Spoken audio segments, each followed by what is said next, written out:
নমস্কাৰ বন্ধুসকল, মই PR এগ্ৰো ফাৰ্মৰ পৰা প্ৰাঞ্জল হাজৰিকাই আজি এটা নতুন ভিডিঅ' লৈ আপোনালোকৰ মাজলৈ আগবাঢ়িছোঁ। মই কেইদিনমান আগতে এই ছাগলী দুটাৰ ভিডিঅ' আপলোড কৰিছিলোঁ আৰু কৈছিলোঁ যে মোক বহুত মানুহে কম বাজেটত, অলপ ল' বাজেটত ছাগলী বিচাৰিছিল, কিন্তু তাৰ অৰ্থ এইটো নহয় যে কোৱালিটি ল' হ'ব। এই দুটা 6 মাহৰ দুটা বিটেলৰ টপ কোৱালিটিৰ মেল পোৱালি। অলপ কম বাজেটৰ ভিতৰত যিসকলে বিচাৰি আছিলে তেখেতসকলে ছাগলী দুটা ল'ব পাৰিব। অলৰেডি আহি আমাৰ ফাৰ্মত আজি পালেহি।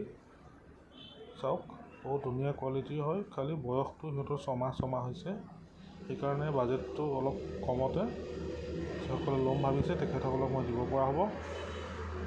বাকী মোৰ কণ্টেক্ট ডিটেইলছ ভিডিঅ' স্ক্ৰীণত পাব আৰু ভিডিঅ'টো শেষলৈকে চাই ছাগলী দুটাৰ কোৱালিটিৰ বিষয়ে অলপ অনুভৱ কৰক। ধন্যবাদ।